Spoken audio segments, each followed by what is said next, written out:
Ada yang nggak ngerti siapa Imam Abu Hamid Al-Ghazali, nggak ngerti juga kitabnya, nggak ngerti maksud dia, bahasa Arab standar. Terus mengganti judul ini menjadi Imatati Ulumiddin, kitab mematikan ilmu agama. Ini benar-benar berlebihan. Benar-benar berlebihan ada orang yang mengatakan begitu ya. Kalau mau kritik aja, tapi jangan sampai ngomong seperti itu. Itu sudah menafikan banyak ilmu yang tumbuh dari kitab Ihya Ulumuddin. Yang kita mau bahas Bidayatul Hidayah, kecil kitabnya. Cuma kitabnya, saya punya kitabnya, covernya udah hilang Pak. Saking sering berkali-kali khatam itu hilang covernya. Jadi mau dibawa sini takut nggak elok terlihatnya. Itulah ada downloadannya, kita ambil downloadannya. Nah, kitab Imam Ghazali Ihya Ulumuddin itu sudah melahirkan banyak ilmu. Bapak tahu sekarang ada psikologi Islam, itu dari kitab Ihya Ulumuddin ya. Terapi Imam Al-Ghazali untuk psikologi itu lebih canggih daripada psikolog sekarang. Karena dia sebelum membersihkan orang, dia bersihkan dulu dirinya. Sekarang banyak gak psikolog stres? Banyak psikolog sama diri sendiri bingung gimana mau dibenerin orang lain ya. Nah, Imam Ghazali memberikan dulu jalan, bersihkan dulu dirimu. Kamu mampu membersihkan dirimu, baru bisa membersihkan orang lain.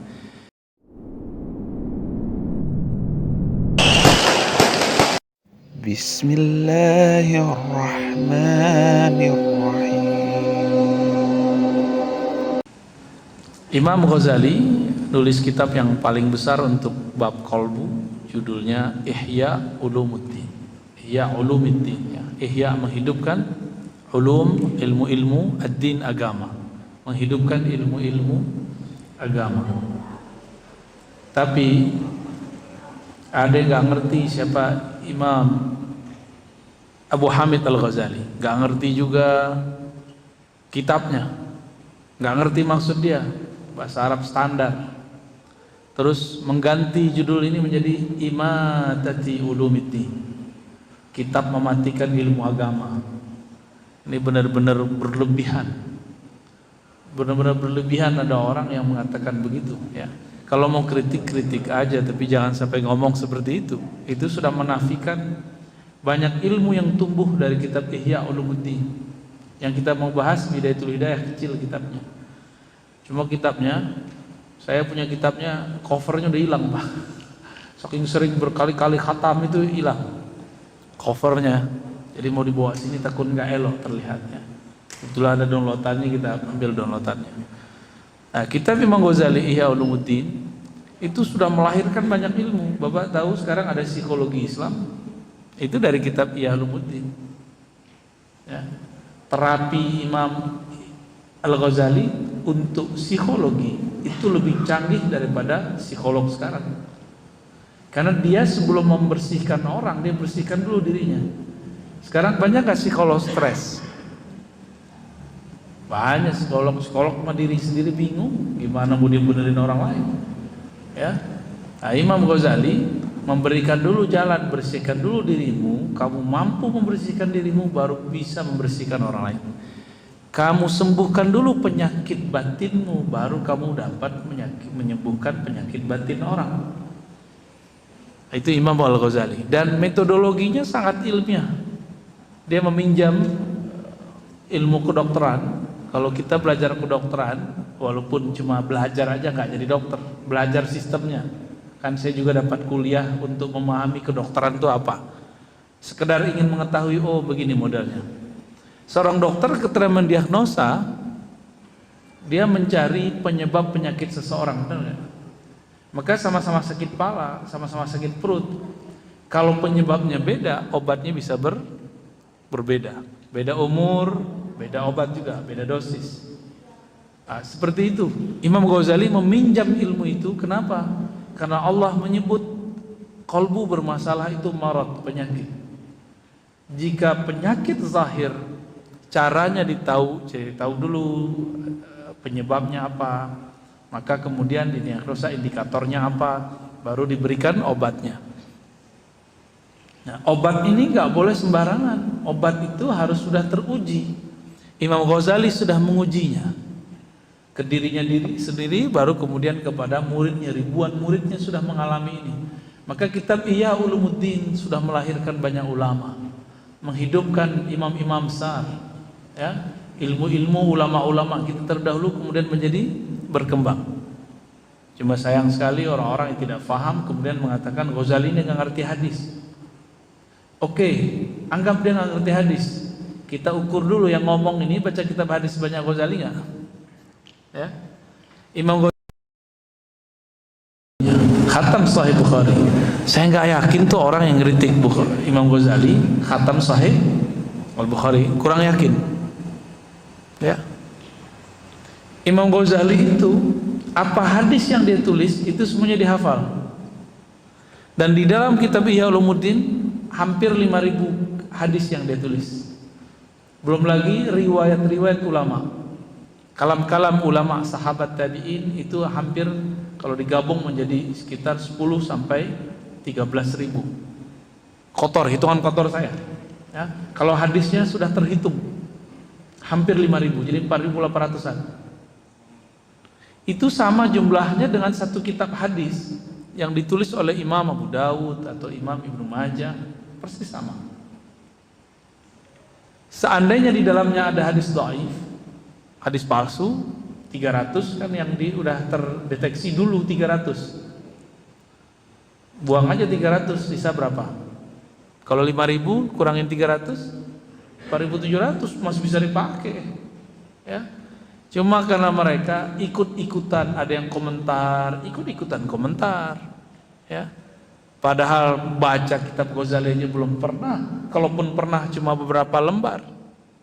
Cuma mendengarkan kata orang terhadap Ghazali, itu berarti taklid, katanya anti taklid. Kalau ingin mengerti Ghazali langsung baca kitabnya. Ya. Alhamdulillah saya dihidupkan Allah dalam tradisi yang mencintai kitab ulama. Dan ada Majmu' Rasail Imam Ghazali 7 juzu, 7 jilid. Tapi kemudian digabung jadi satu bundel.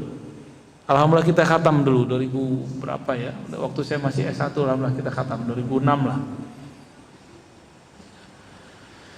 Nah, kemudian kita juga mengkaji kitab-kitab yang lain. Jadi Imam Ghazali ini pernah curhat mengenai perjalanan hidupnya, bahwa dia ini pindah-pindah aliran juga. Terakhir ketemulah ilmu kerohanian yang kemudian disebut tasawuf. Inilah ilmu yang menyembuhkan banyak penyakit orang. Penyakit kolbu, penyakit stres. Kalau penyakit badan, ya datang ke dokter lah. Tapi kalau sholat nggak khusyuk, bisa nggak datang ke dokter? Bisa nggak datang ke Ustadz Hafiz Quran? Jangan-jangan Ustadz Hafiz Quran ini juga nggak khusyuk sholatnya. Bisa nggak datang ke kiai? Kiai juga nggak khusyuk sholatnya. Terus ke siapa datang? Nah, inilah yang ditawarkan Imam Ghazali. Maka ilmu ini melahirkan ilmu yang luar biasa. Tapi yang nggak paham ngomongnya apa? Ghazali mematikan ilmu agama. Nggak ngaca sebelum berbicara. Dia nggak sadar Salahuddin Al-Ayyubi itu merasa dirinya pengikut Ghazali. Muhammad Al-Fatih itu didikan seorang ulama yang merupakan pengikut ajaran Ghazali. Muhammad Al-Fatih. Salahuddin Al-Ayyubi itu ngikutin siapa? Syekh Abdul Qadir Jilani. Syekh Abdul Qadir Jilani mengatakan bahwa dirinya adalah pengikut Imam Al-Ghazali. Memang dipersiapkan. Makanya kitab beliau beberapa itu persis kayak kata-kata Ghazali diulang aja di situ. Gak jauh beda, ya.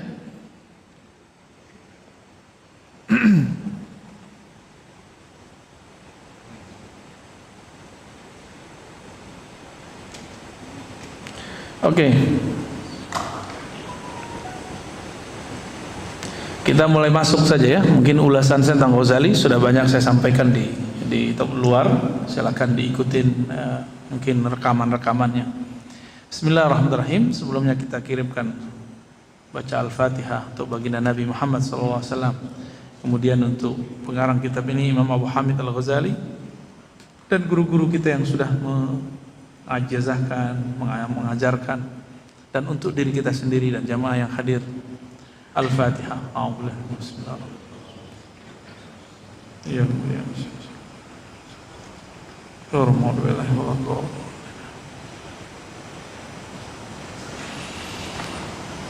وبسند المتصل الإمام الغزالي قال الحمد لله حق حمده والصلاة والسلام على محمد رسوله وعبده وعلى آله وأصحابه من بعده. Ini pembukaan aja ya.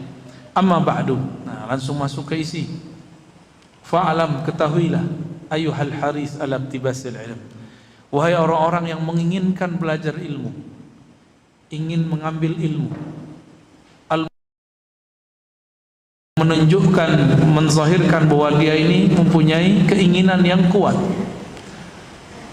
Annaka in kunta taqsidu bi talabil ilmi al-munafasata. Jika engkau berniat belajar satu ilmu untuk bersaing, berdebat. Ntar belajar dulu nih sama Ar-Razi untuk debat salafi. Oh, itu enggak benar tuh. Ya. Enggak usah ngaji sama saya. Ya. Wah, saya mau debat deh besok melawan Ahmadiyah, melawan LDI. Enggak usah. Itu enggak benar. Niat ngaji ya ngaji. Ya, niat belajar ya untuk belajar, enggak lebih. Annaka in kunta taqsid bi talabil ilmi al-munafasa wal mubaha wa taqaddum ala al-aqran wa istimala wujuhin nas ilaik wa jam'ahu tamid dunya fa anta as-sa'in fi hadbi dini. Jika tujuanmu bersaing, jadi PNS, jadi hakim, jadi dosen, niatnya mau jadi dosen PNS. Nah, dulu kan saya niatnya mau jadi profesor. Udah hilang Pak niat begitu. Udah nggak ada tuh. Dulu mau ngisi seminar, udah hilang tuh ya, karena saya dulu pernah sering ngisi seminar. Kenapa kemudian kita tidak meneruskan itu? Ya, kampus itu berpikirnya egonya tinggi, nggak mau memikirkan hal-hal yang orang sedang ribut di luar. Padahal orang-orang ribut di luar itu lebih urgent diselesaikan. Mana ada orang-orang kampus sekarang mau menyelesaikan persoalan yasinan orang debat tengkar pas kampung? Nggak ada yang mau. Wah, itu urusan cetek ya, cetek bagi ente, bagi masyarakat bukan. Ya. Orang kampus mana mau bahas Sayyidina bid'ah tidak bid'ah. Orang udah debat, udah tengkar di sana sini. Bagi mereka bicarakan itu nggak penting di kampusnya, di luar apa penting. Hidup kita kan di luar lebih banyak daripada di kampus. Ya.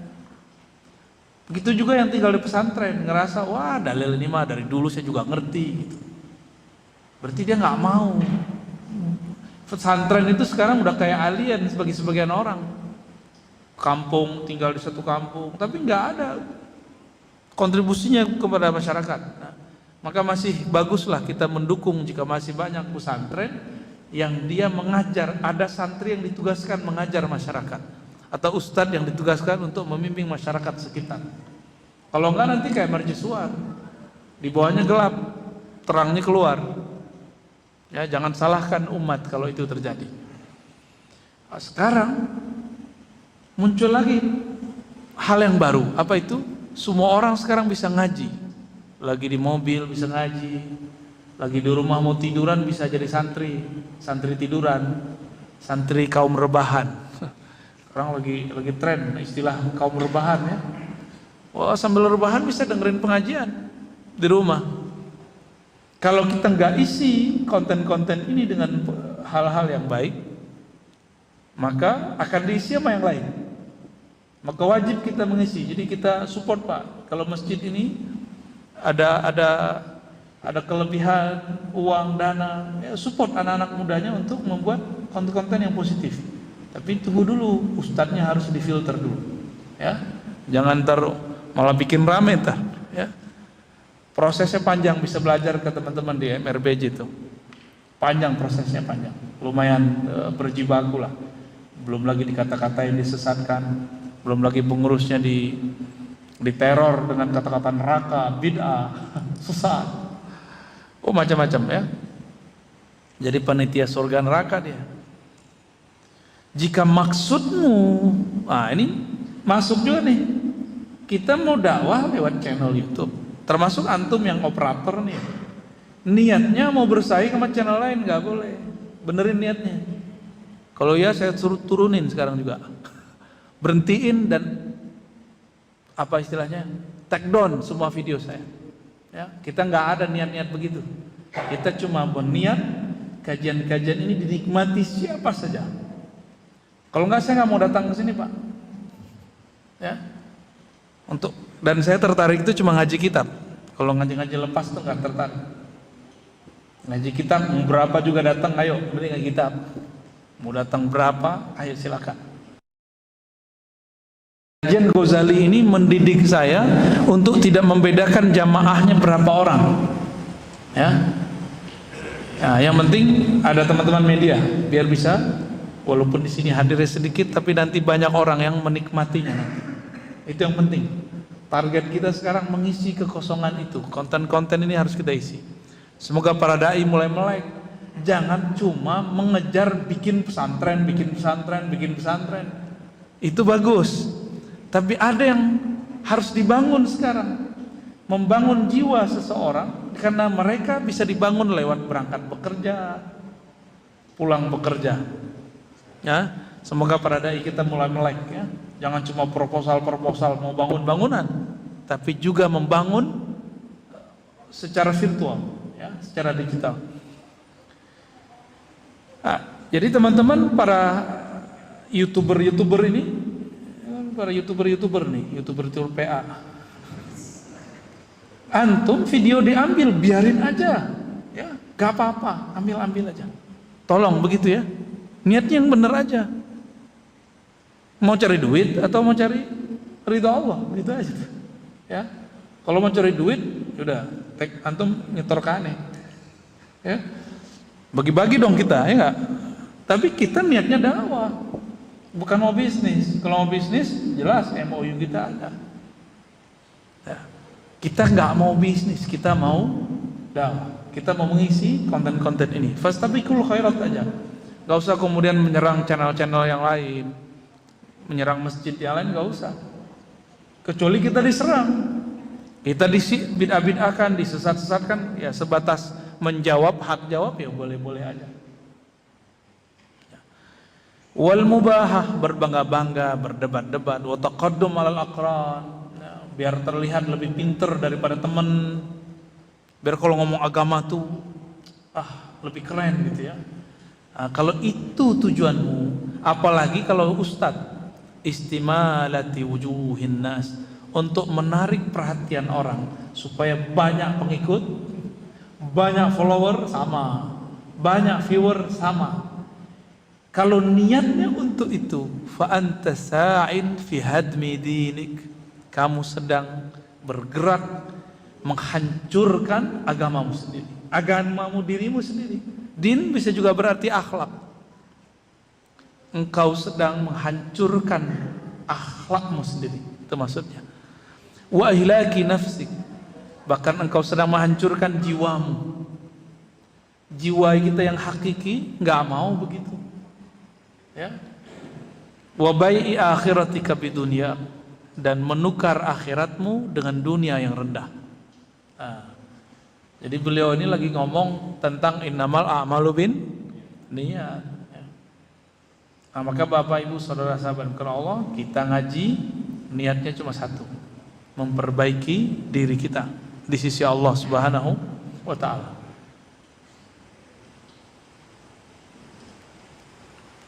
Yang anehnya, nah ini mohon maaf nih kalau ada guru-guru di sini.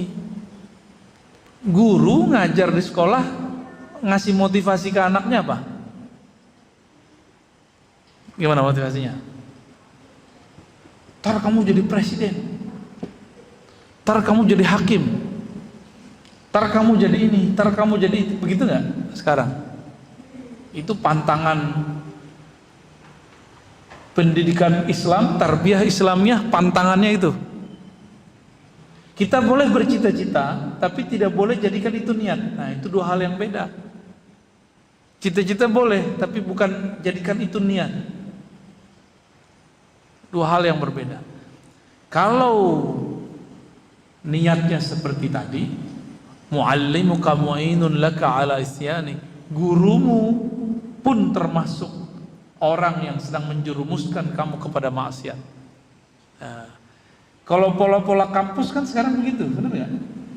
Yang paling beruntung itu kampus saya, Pak, jurusan kampus Usuluddin. Usuluddin, Fakultas Usuluddin itu nggak jelas mau jadi apa tamatnya. Yang satu lagi kalau di UIN tuh Fakultas Dirasat Islamiyah. Dirasat Islamiyah itu kurikulum Al-Azhar yang dibawa ke UIN. Cuma lebih canggih, wajib masuk kelas. Kalau di Al-Azhar kan nggak wajib. Nggak tahu kalau sekarang. Terus Al-Azhar mahasiswanya nggak ada presentasi. Dirasat Islamiyah itu presentasi dalam bahasa Arab.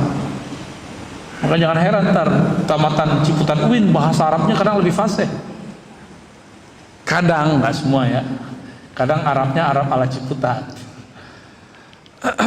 Itu plek semua kurikulum, bahkan ditambahkan itu mahasiswa presentasi, menulis makalah, terakhir nanti mereka nulis skripsi, dan itu tidak ada di Al-Azhar. Di Al-Azhar S1 mahasiswa masuk ke ruang hall gede kayak teater atau kayak nonton bola, nggak ada absensi dulu. Saya nggak tahu kalau sekarang, saya belum nanya lagi. Ya, masuk aja. Yang penting kuliahnya, ujiannya, yang penting ujiannya hafal korornya apa, mukorornya apa, buku diktatnya harus dihafalin, harus ngerti. Maka jangan heran ya, ada orang sekolah ke sana tapi tidak membawa ajaran Al-Azhar. Jadi jangan heran nanti kuliah di Al-Azhar tapi tidak bawa ajaran Al-Azhar. Ya mohon maaf aja nih. Ya. Karena sudah yang menyerang saya dari mereka banyak juga, padahal yang akidah saya akidah Al-Azhar. Fikih saya ngikutin Al-Azhar, tasawuf saya ngikutin Al-Azhar. Karena guru saya Syekh Hasan itu S1, S2, S3 Al-Azhar. Ya. Ulama yang paling berpengaruh lah dalam diri saya dalam bab ulum Islamiyah ya. Baik. Nah, kami dulu diajar betul supaya jangan berniat aneh-aneh ketika kita belajar. Ya. Wa syarikun laka fi khusrani. Kalau gurumu memotivasimu supaya jadi ini, jadi itu, jadi ini, jadi itu. Seperti saya dulu dididik di sekolah dulu. Oh, guru kita begitu waktu sekolah. Ya. Ntar kamu jadi ini ya, ntar kamu jadi ini ya. Akhirnya itu menyiksa juga. Gak bisa membedakan cita-cita dengan niat ya. Cita-cita mah boleh apa aja, niatnya jangan. Karena niat itu berbarengan dengan perbuatan. Baik. Wa huwa kaba'i sayfin min qati'i tariqin wa man 'ana 'ala ma'siyatin wa la bi syatri kalimatin kana syarikan fiha. Ya. Dan dia ya, gurumu menjadi ba'i sayfin. Ya, dia menjual senjata dari perompak. Jadi orang yang qati' tariq. Dulu di zaman sekarang udah nggak ada ya. Kita kalau pergi ke suatu tempat, di tengah jalan itu ada orang yang akan merampok bawaan kita. Kayak film-film jadul itu loh, film-film Cina itu ya. Lagi di bawah pas di lembah nggak ada orang, tiba-tiba ada penyamun apa namanya? Ya apa perampok. Dulu zamannya ayah Buya Hamka masih begitu. Zaman Buya Hamka, siapa nama ayahnya? Haji Rasul, Syekh Abdul Karim. Itu masih begitu. Masih begitu, ya.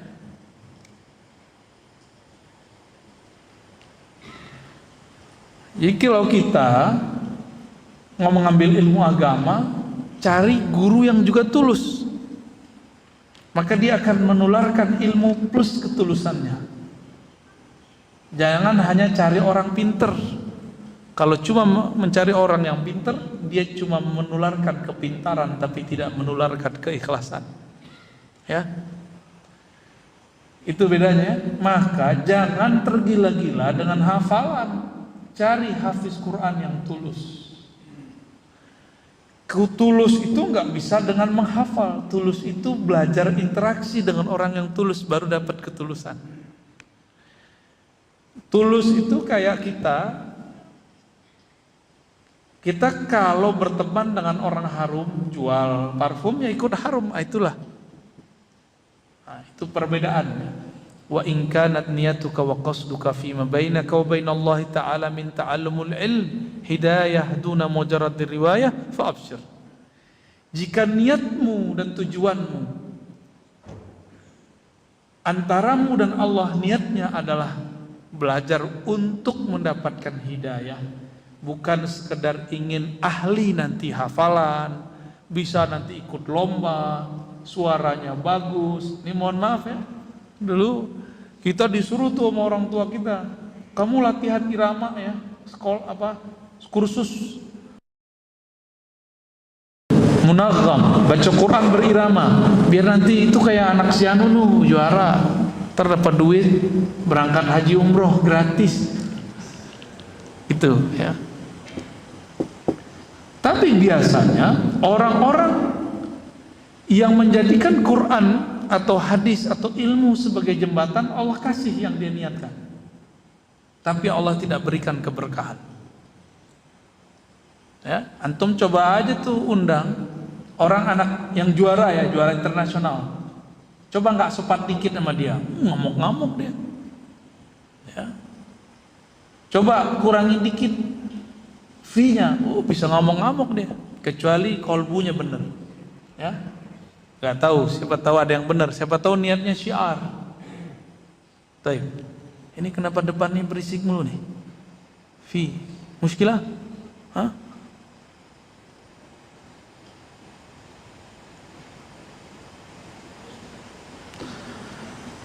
Jika niatmu belajar itu mendapatkan hidayah, hidayah itu turunnya ke otak, ke akal atau ke kolbu?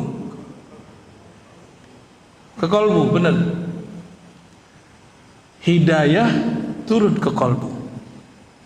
Kolbu itu kaitannya dalam tubuh yang zahir jantung, dalam kaitan yang batin disebut hati, tapi bukan hati liver ya. Nah, jika maksudmu mendapatkan hidayah, fa'absyir, maka bergembiralah engkau. Fa innal malaikata tabsutu laka ajnihataha. Karena malaikat melebarkan sayapnya untukmu, seperti disebutkan dalam hadis Imam At-Tirmidzi ya, idza masyaita, jika engkau jalan. Jadi Bapak Ibu ini kalau tadi berangkat ke masjidnya niatnya untuk itu, untuk apa? Untuk sholat plus ngaji, dapat 2 pahala udah. Pahala sholatnya, lalu pahala belajarnya. Ini kan kitab sudah ada terjemahannya, bisa dicari. Silakan cari ya, udah ada tuh ya, penerbit Turas, ingat saya tuh, cari tuh kumpulan risalah Imam Ghazali, salah satunya ini sudah ada online-nya Pak, cari. Kita support teman-teman kita yang mau menerjemahkan kitab Imam Ghazali karena dia nerjemahnya bagus. Kebetulan di situ ada mahasiswa-mahasiswa saya beberapa yang menerjemah, terjemahannya bagus, silakan dicari. Karena buku terjemahan ini kan jelek-jelek, mereka lumayan serius. Dan ini agak prihatin karena beberapa penerbit keislaman sudah banyak yang hancur. Dulu ada Serambi, udah hancur Pak ya, hancur udah gak ada sekarang. Nah, semoga nanti muncul yang baru-baru nih. Yang ada kita support ya. Saya support, begitu endorse saya nggak dapat kecuali bukunya dong Pak. Ya, kita sama-sama berjuang dengan mereka. Mereka berjuang untuk seperti itu, kita berjuang untuk mengajarkan isinya ya. Semoga keberkahan kita dapati semua. Amin. Jika seseorang berniat benar dalam belajar, fa innal malaikata tabsutu laka ajnihataha. Malaikat akan mengembangkan sayapnya untuk melindungimu, untuk meridaimu. Idza masyita, jika engkau jalan berangkat dari rumahmu. Wa hitanal bahri tastaghfir lak idza sa'aita. Hitan, apa arti hitan? As-samak, fish, apa arti fish? Fish bahasa Inggrisnya ikan. Ikan pun akan mendoakan ampunan bagimu jika engkau sedang sa'aita, engkau sedang berusaha ke tempat belajar. Jadi sekarang nih Kita sadar atau tidak sadar, malaikat sedang melebarkan sayapnya. Lalu jika ada makhluk-makhluk di air, maksud Nabi, jika yang di air aja doain kamu, apalagi yang di darat, gitu maksudnya. Semut-semut itu doain kita, Pak. Hewan-hewan itu doain kita semua tuh. Tastaghfir laka idza sa'ait.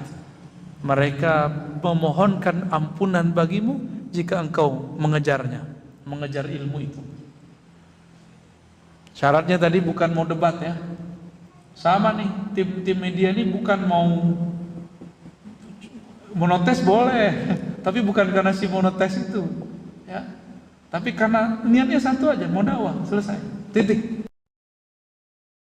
Beberapa sedikit hiburan, ada fee-nya dari apa? Ada fee dari YouTube ya. Ya syukurlah antum. Ya itu alhamdulillah, kalau enggak ada masalah juga.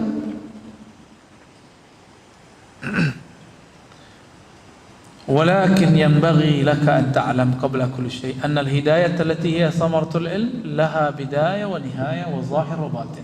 Tapi kamu harus tahu, kata beliau, sebelum mempelajari tentang hidayah itu apa, yang merupakan buah dari ilmu. Jadi ilmu itu buahnya apa? Hidayah. Bukan nanti jadi PNS, jadi pengusaha, enggak. Buah daripada ilmu adalah hidayah. Hatinya tertata oleh hidayah Allah. Itu sebenarnya. Wala uthura ala batina illa ba'dal wukuf ala zahiriya, ya. Dia punya awalan, ada akhiran. Maka ditulis judul kitabnya Bidayatul Hidayah, permulaan dari hidayah. Berarti ada akhirnya enggak? Ada akhirnya. Dan dia ada zahir, ada batinnya, ya. Ada ilmu zahirnya, ada ilmu batinnya, ruhaninya. Untuk sampai kepada ujungnya harus dimulai dari pangkalnya. Supaya bisa assalamualaikum di akhir sholat dimulai dengan takbir. Bisa nggak langsung aja mulai assalamualaikum? Itu masuk rumah tuh ya. Baik. Maka beliau mengatakan, engkau tidak akan sampai ke ujungnya jika tidak memulai dari bidayahnya, awalnya. Tidak akan sampai ke batinnya kecuali memulai dari zahirnya. Nah, tapi ini disalahpahami oleh beberapa guru pengajar. Benerin dulu syariat ente, baru belajar hakikat. Nah, itu matahin namanya, nggak begitu ngomongnya. Itu perkataan saya udah dengar dari saya kecil. Dan orang yang sama ngomong yang sama. Sampai sekarang dia tidak pernah belajar ilmu kerohanian. Karena dia menganggap ilmu syariat itu terpisah daripada hakikat. Padahal itu nggak bisa. Ya. Jadi kadang-kadang kalimat-kalimat begini nih bukan hadis Nabi tapi dipercaya banyak orang. Benerin dulu syariatnya untuk mendapatkan ilmu rohani, hakikat. Nggak mesti kita jadi ahli fikih dulu, jadi mufti dulu. Antum untuk khusyuk nggak perlu kemudian harus menjadi syekh dulu, nggak mesti. Cukup mengerti fardu ain. Fardu ain, tahu arti fardu ain? Kewajiban pribadi. Apa kewajiban pribadi kita? Kan banyak. Ini yang kita sebut fikih. Kalau sudah belajar ilmu fikih, mengerti fardu ain, mengerti halal haram, cukup segera beralih ke ilmu rohani. Gitu. Jangan lagi ngemel-ngemel begitu, benerin dulu syariat ente. Kalau begitu kapan akan dapat khusyuknya? Ya? Kapan akan kolbunya benar? Apakah ilmu kolbu di luar syariat? Kan ilmu kolbu bagian dari syariat. Atau jangan-jangan dia nggak mengerti syariat itu apa? Nah, tolong berhentilah kalau ada kiai ngomong begitu ya, ustadz ngomong begitu. Jangan-jangan dia nggak ngerti batasan syariat, lingkupannya apa. Baik. Ya, kalimatnya 2 baris doang, tapi disalahpahami. Tidaklah sampai engkau kepada ujungnya kecuali dengan membaguskan awalnya. tidak akan sampai kepada batinnya kecuali engkau menguasai zahirnya. Ya, bukan berarti beliau nyuruh kita jadi mufti. Dari mana saya tahu itu? Setelah beliau nulis kitab Ihya Ulumuddin. Di kitab Ihya Ulumuddin dan beberapa kitab risalah-risalah kecil beliau mengatakan, kamu belajar fikih juga bukan sebagai mufti, tidak perlu belajar kaidah-kaidah yang rumit. Cukup kiai ustadz aja. Ya bapak ini, ibu ini gak usah belajarlah hadis sahih, tidak sahih, itu cukup saya aja ngaji. Ya pusing nanti, ya, keriting tar rambutnya. Ini belum belajar aja udah keriting duluan nanti ya. Tar tambah banyak ubatnya. Cukup saya aja. Ya. Karena kami ngajinya dengan metode, ada metode sulit, ada metode mudah. Dua-duanya kita pakai. Bagaimana nilai ilmu hadis? Kami belajar dulu yang manualnya. Buka kitab, ketemu Syekh Fulan, tanya ini, diskusi itu. Untuk satu hadis. Sebulan kadang nggak kelar. Setelah itu baru pakai metode sedang. Semuanya ada di perpus. Kita cari. Lalu ada metode yang paling ringan, ada aplikasi. Sebelum masuk ke aplikasi harus tahu dulu bagaimana sulitnya dulu orang-orang lama mencari satu nilai hadis. Sekarang kan enggak, antum tinggal googling kan, langsung bisa tahu hadis. Dasar ahli hadas ya. Enak amat, emang begitu belajar hadis? Enggak begitu belajar hadis. Belajar hadis itu langsung didengar dari guru, dibaca dari awal, atau cuma ijazahan, itu ada lagi babnya. Lalu beliau mengatakan, saya akan tunjukkan kepadamu ya, apa yang disebut bidayatul hidayah. Kita sampai jam berapa nih pengurus? Ini baru setengah jam kan? Terus dulu ya.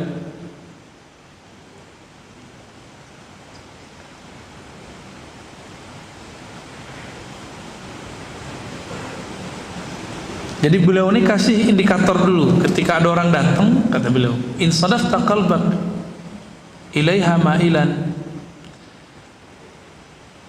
wa nafsaka biha mutawi'atan wa laha qabilatan fadunaka wa tatallu' ila nihayat wa taghallul ila biharil ulum wal mukashafat. Kalau belum mengerti ilmu fardu ain, kita maksudnya ilmu yang kita butuhkan sebatas keperluan harian kita, jangan dulu masuk ke ilmu rohani, bisa berbahaya. Tapi ingat, tidak perlu sampai harus menjadi kiai gitu. Kalau belajar kayak antum ini kan nggak perlu belajar nahu sorof kan, tersyarat pak, nahu sorof, syarat. Cukup kami, kecuali beberapa tuh ada yang saya lihat bisa lah. Tapi kalau nggak, bukan guru ngaji, bukan pengajar, bukan dai, bukan orang yang tamatan pesantren, ya nggak usah. Nikmati terjemahan, ya. Nah ini ilmu-ilmu basic. Apabila ilmu yang zahir fardu ain kamu belum matang, terus kamu ingin belajar ilmu rohani, fadunaka wa tatallu ila nihayat, sebaiknya kamu hindari dulu belajar ilmu-ilmu yang mengarah kepada rohani. Ini kata beliau, ya. Kenapa? Karena jika engkau ingin belajar kerohanian sebelum mengerti bab akidah dengan baik, rukun iman aja yang 6 itu cukup tuh, matengin itu. Kemudian bab sholat, rukunnya apa, wudu, segala macam itu dipelajari. Yang penting-penting aja. Kalau sudah matang di situ, udah oke, sehingga sehari-hari kita tidak canggung lagi, baru masuk ke ilmu rohani. Jika tidak, kan banyak nih yang ngotot belajar ilmu rohani, ilmu tasawuf sebelum matang yang tadi. Apa kata beliau? Fa'lam anna nafsakal ma'ilata ila talabil ilmi hiya nafsul ammara bisu. Itu kamu niat belajarnya, motivasinya bukanlah dari kebeningan kolbu, tapi dari an-nafs al-ammarah bisu, tapi dari jiwa yang memerintah kepada keburukan, disebut ammarah bisu. Ammarah yang banyak memerintah, bisu dengan keburukan-keburukan. Nih, ini banyak nih sekarang. Lain lagi nih, minta talqin, baru sekali ketemu minta talqin. Emang talqin obral? Enggak, ngaji aja dulu, talqin mah gampang. Karena jika orang belajar ilmunya lebih kuat, udah ada kesadaran, kadang tanpa ditalqin pun dia sudah bertemu yang ahlinya. Tanpa disadari dia sudah ditalqin, tapi dia nggak nyadar. Banyak kawan-kawan saya itu udah saya talqin, tapi nggak nyadar dia, ya, nggak nyadar dia sudah ditalqin. Ya, dalam doa-doa itu kita talqin ya, doa terakhir waktu istighfar.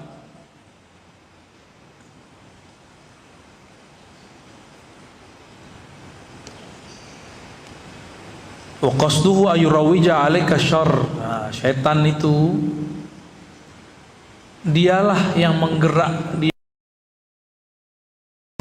liyudallika bihabli ghururi, liyudalliyaka bihabli ghururi, supaya menyampaikan engkau kepada tipuan-tipuannya, fayastadrijaka bimakidatihi ila ghamratil halak, lalu dia akan menyusup kepadamu, lalu menggerakkanmu, membisikkan kepadamu agar terjebak kepada kebinasaan.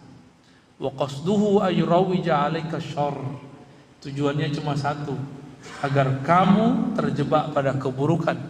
Fi ma'ridil khair, tapi penampilannya khair, penampilannya bagus. Ini banyak nih sekarang ya.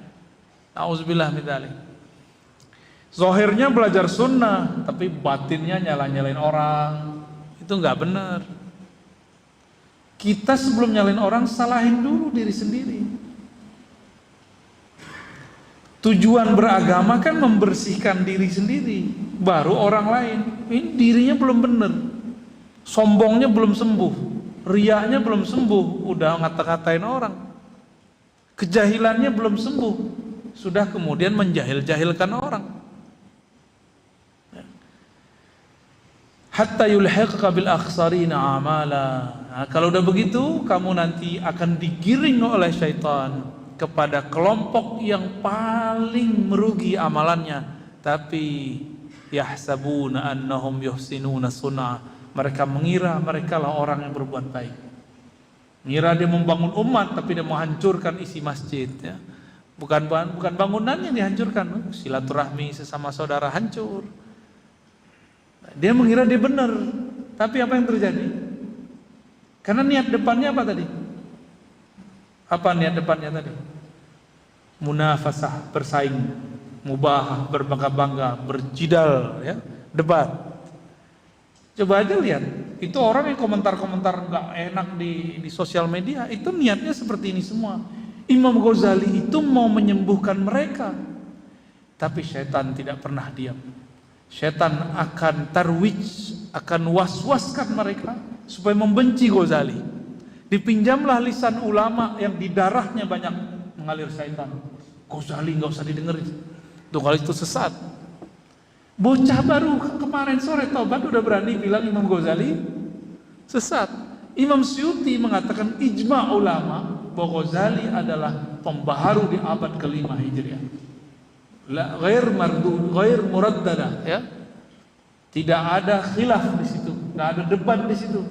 Baru anak kemarin sore, baru tamat LCMA, doktor, SAG, MA, baru kemarin sore. Masih syukur ada gelar akademik, ini nggak pernah ada gelar akademik keagamaan. Berani ngatain Imam Ghazali. Berarti dia awal hijrahnya sudah nggak benar. Hijrah dia nyerang ulama, gimana tuh? Nggak memperbaiki dirinya, ya.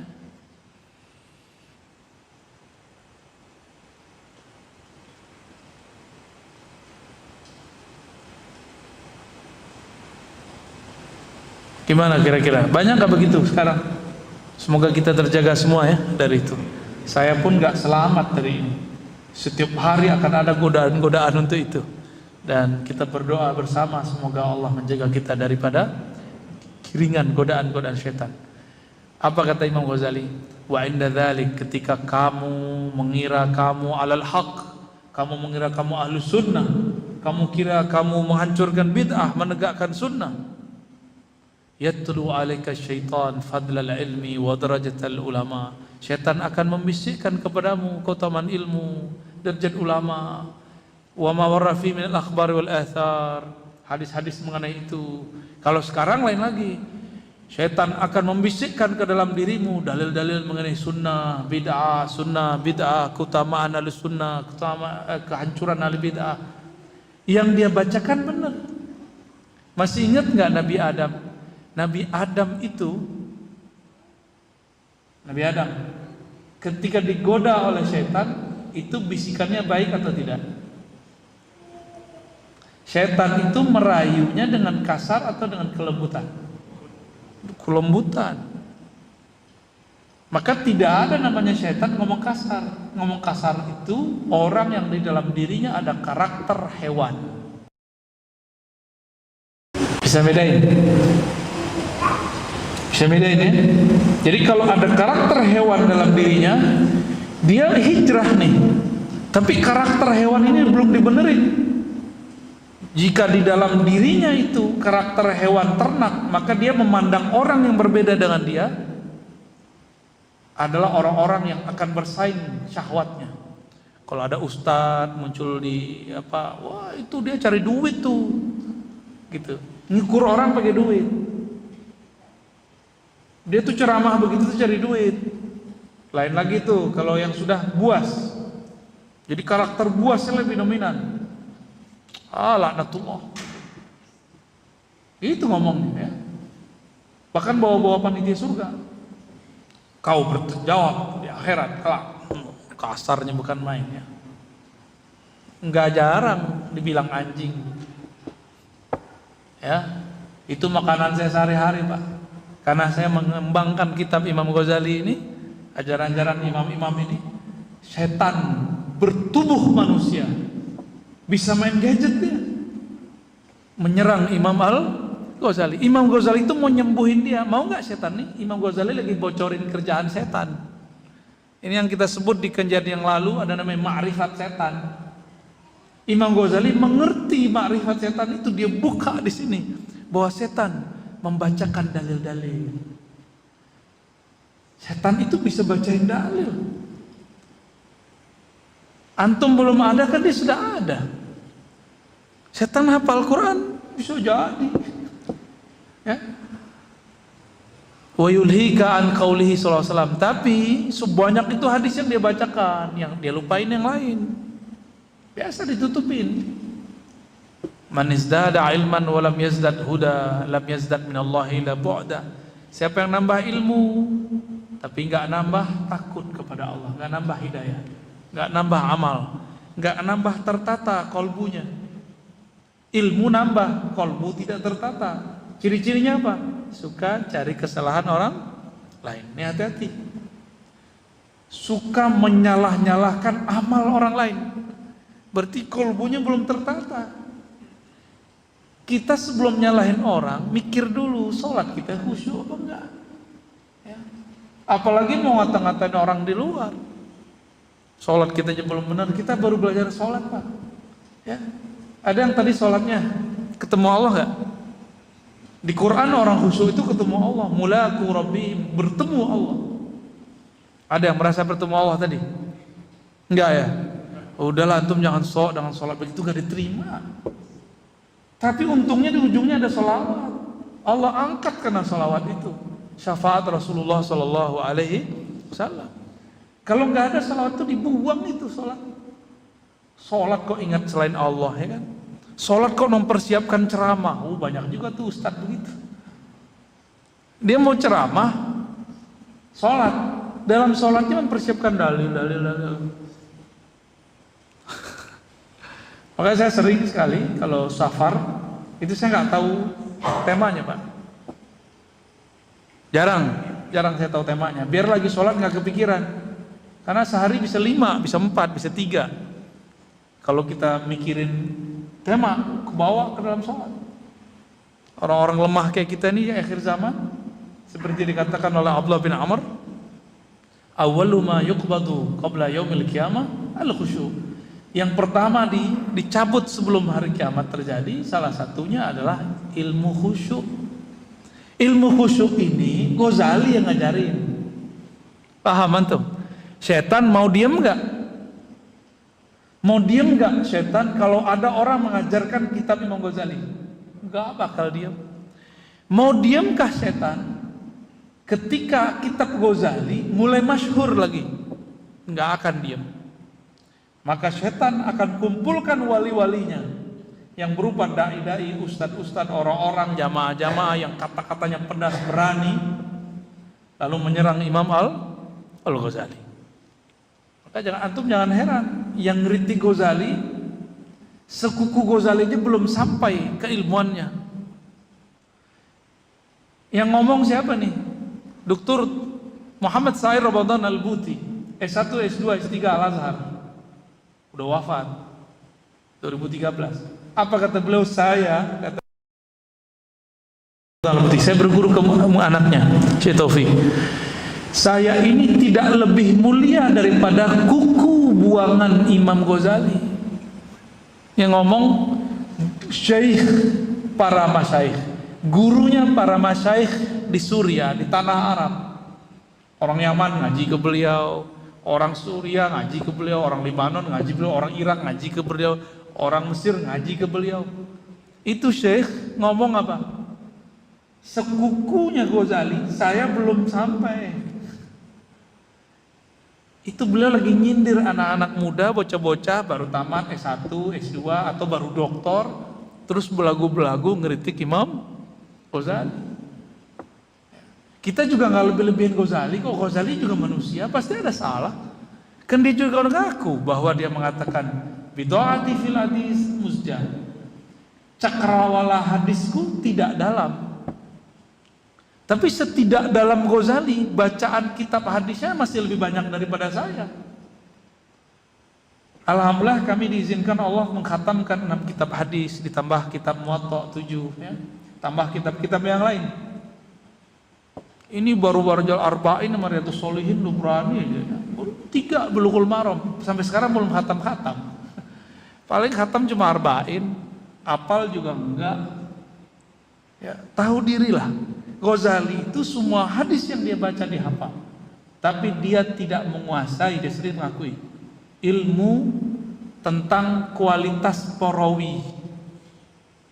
Dia nggak menguasai itu. Maka Imam Zahabi mengatakan seandainya Ghazali lebih awal mengenal hadis, tentu ilmu hadisnya melewati kami semua. Maka yang jadi Ibnu Solah dia, yang jadi Bukhari dia barangkali. Seperti manzilahnya imam-imam tersebut, ya. Inna asyaddan nasi 'adzaban yaumal qiyamah. Wah, ini untuk saya ini, ya. Untuk teman-teman yang belajar ini. Orang yang paling banyak disiksa hari kiamat, alimun. Ini sindiran buat kita nih yang belajar, yang punya ilmu. Kalau emang punya ilmu. Orang alim lam yanfa'hu Allahu bi ilmi. Tapi ilmunya tidak bermanfaat di sisi Allah. Maksudnya apa enggak manfaat? Ilmu ain lam mim. Biar manfaat, lamnya dimundurin, mimnya dimajuin. Amila, alima, amila, alim, amil. Dalam ilmu huruf ini bukan cocok logi, ini kembaran. Jadi saya pernah belajar ilmu huruf dan itu emang Allah sengaja pasangkan. Ilmu, al-ilmu bila amalin kasyajari bila samar. Kita ngapalin gitu dulu dari pesantren. Ilmu tanpa amal seperti pohon tanpa buah. Bapak kalau ada nanam pohon gak berbuah, niatnya mau ngambil buahnya gimana? Ganti gak pohonnya? Ganti pohonnya. Ya.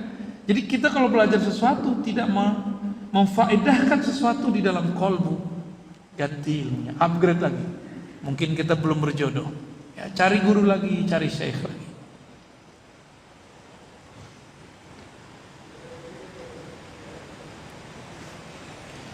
Dalam hadis yang lain, ya, ini hadisnya sahih ini. Marartu lailata usriya bi ila sama. Aku diperjalankan ke langit. Bi aqwamin tuqarradu shifahuhum bimaqaridha min nar.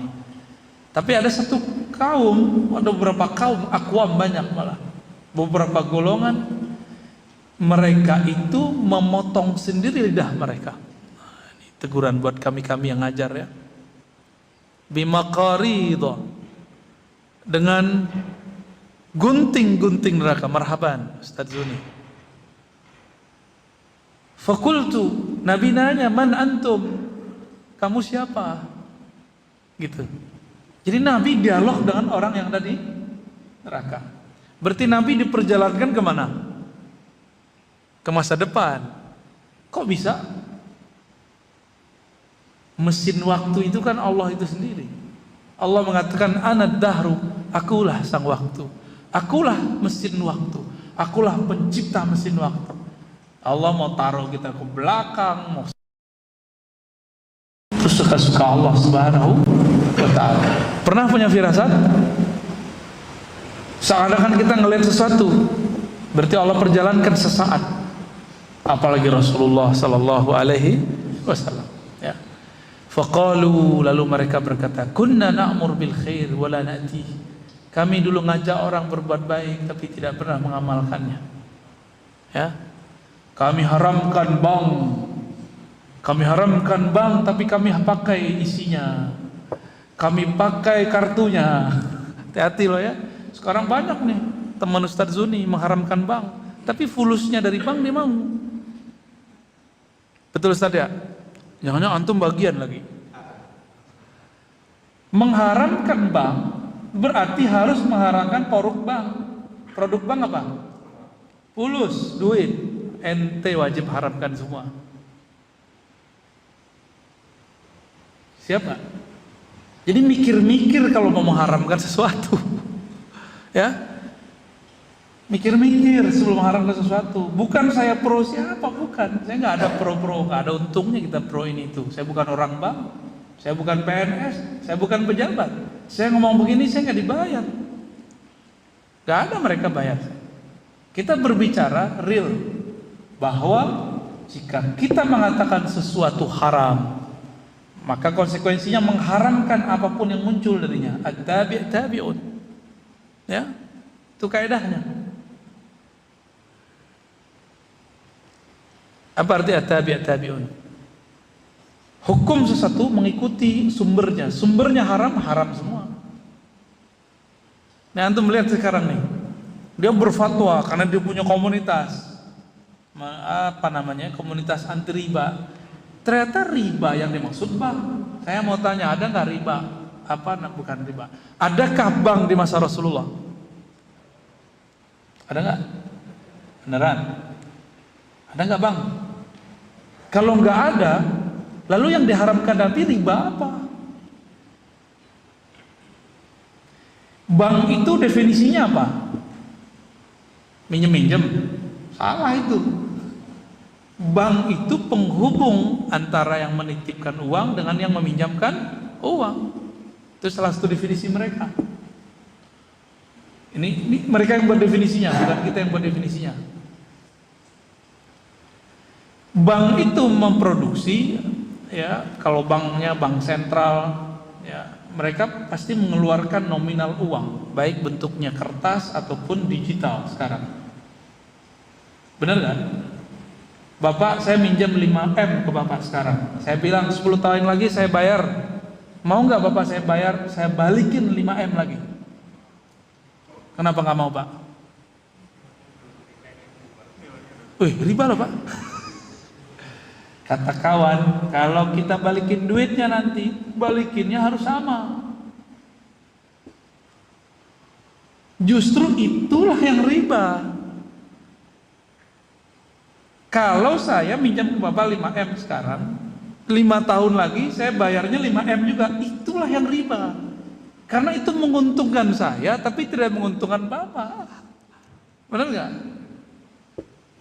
Karena 5M sekarang beda nilainya dengan 5M nanti. Ya nggak usah jauh-jauh, Bapak haji dulu tahun berapa? Sebelum tahun 97 nggak? Haji. Ada yang haji tahun 97, masih murah tuh, masih 7 juta, 11 juta. 11 juta tahun 95 sama dengan 11 juta sekarang. Gimana?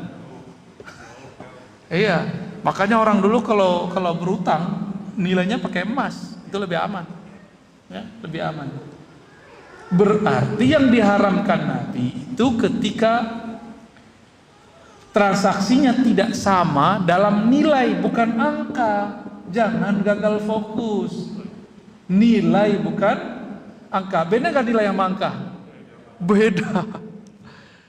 Hal-hal yang begini nih, jangan cuma mau nyenengin satu kelompok, kemudian kita ikut-ikutan mengharamkan yang nggak jelas. Maka kalau saya boleh berbicara, ya, harus revisi itu fatwa-fatwa yang ada.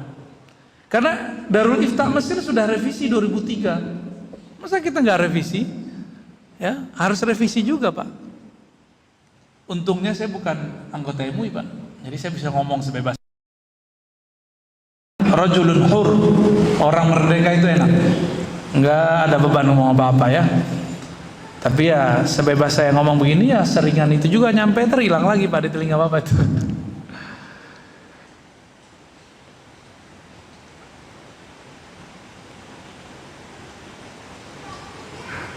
Udah jam 9 kurang 10 ya. Nah, kira-kira ini pengantar daripada kitab Imam Al-Ghazali. Next, kalau umur kita panjang, saya masih mau datang. Ya,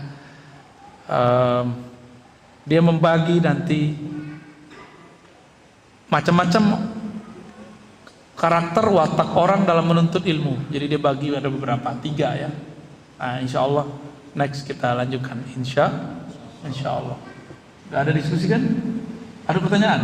Oh silakan Pak.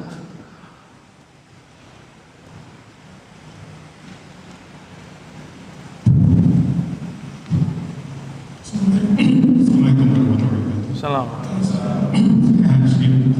Di kalau nggak salah Pontianak atau Padang, waktu itu ada yang tanya ke dia, dia itu kalau pikir nggak bisa juga bagus, kemudian nggak bisa juga bagus rasanya.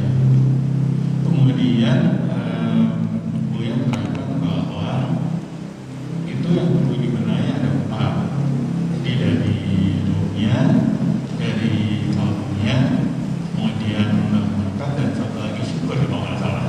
Dan makanan dari ruh adalah ngaji, kemudian untuk kalbu adalah fiqh dan selanjutnya.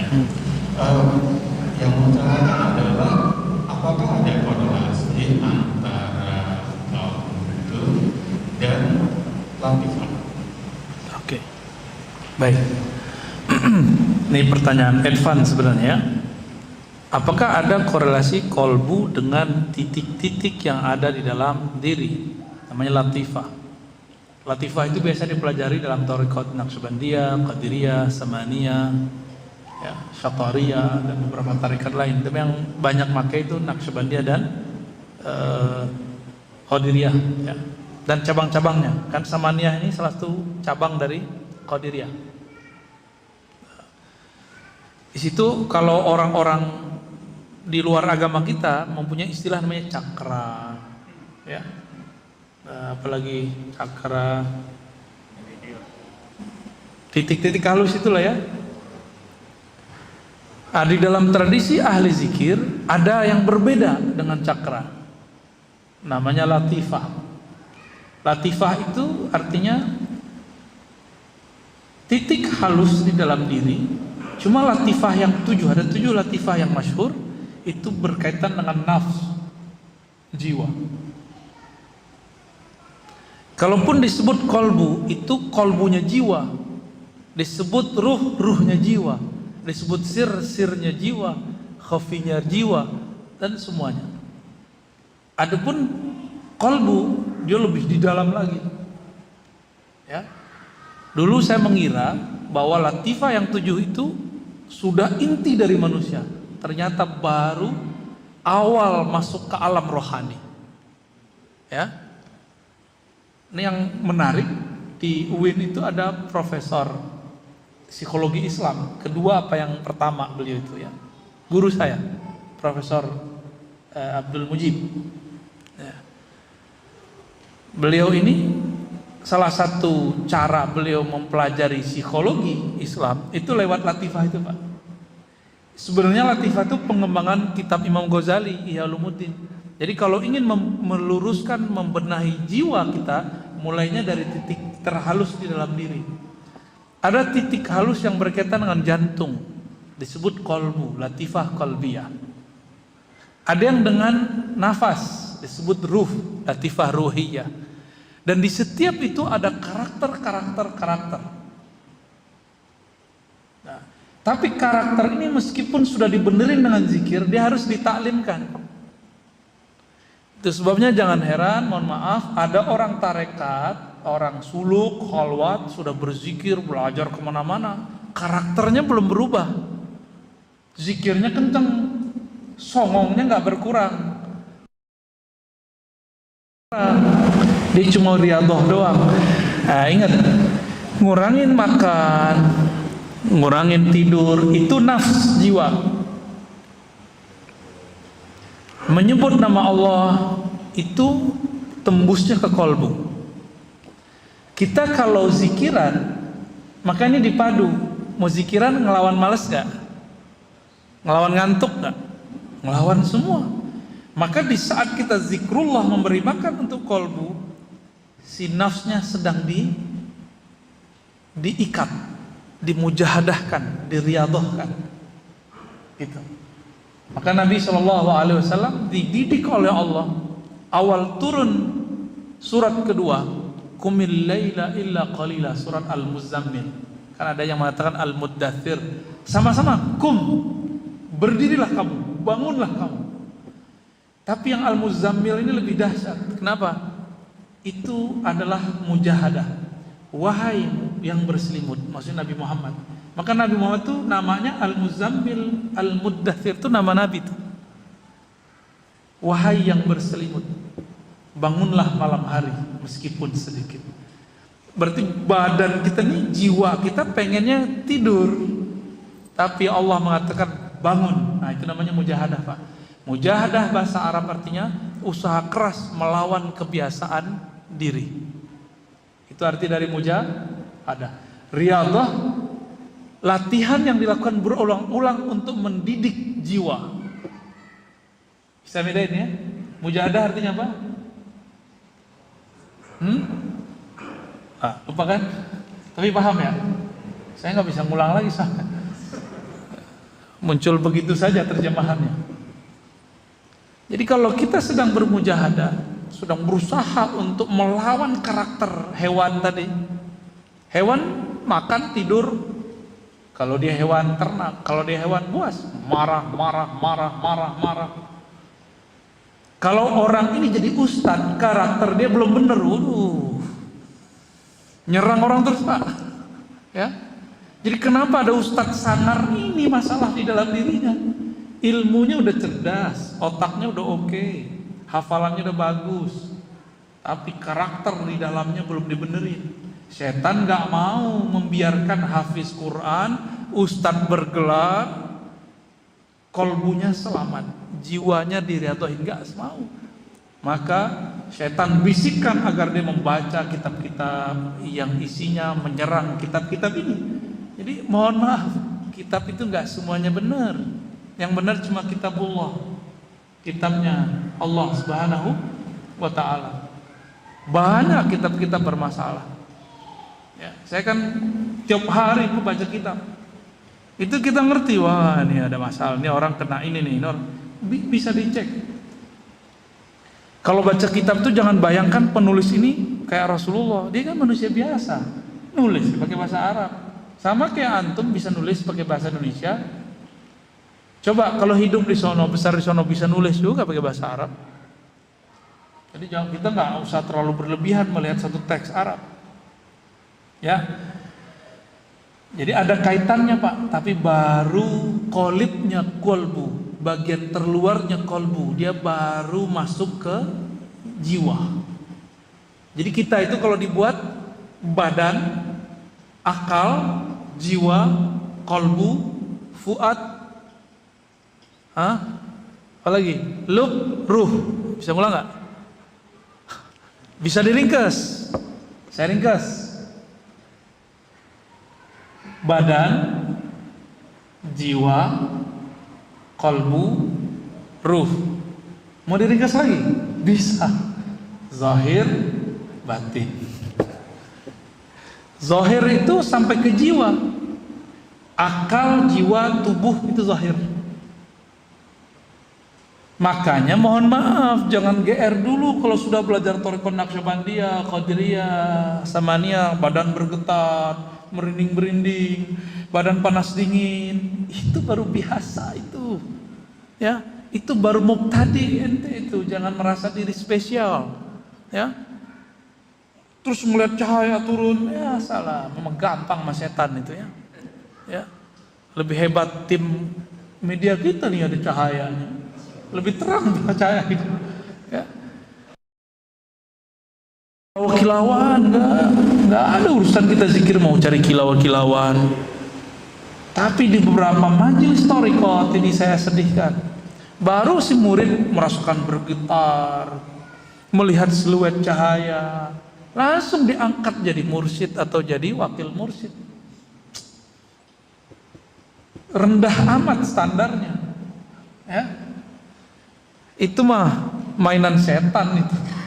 Ya, mainan setan semua itu. Setan mana mau dia, mau orang-orang mau wusul, mau mengenal Allah SWT, enggak ada mau.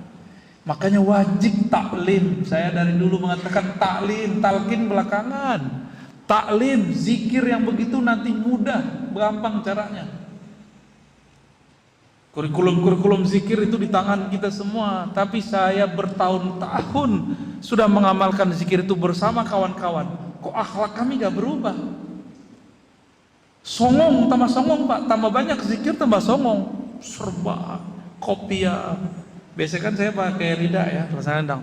Kalau udah pakai begitu, duduknya udah beda Pak. Saya mursyid, saya khalifah, saya wakil talqin. Aduh, biasa. Saya sudah selesai zikir sekian.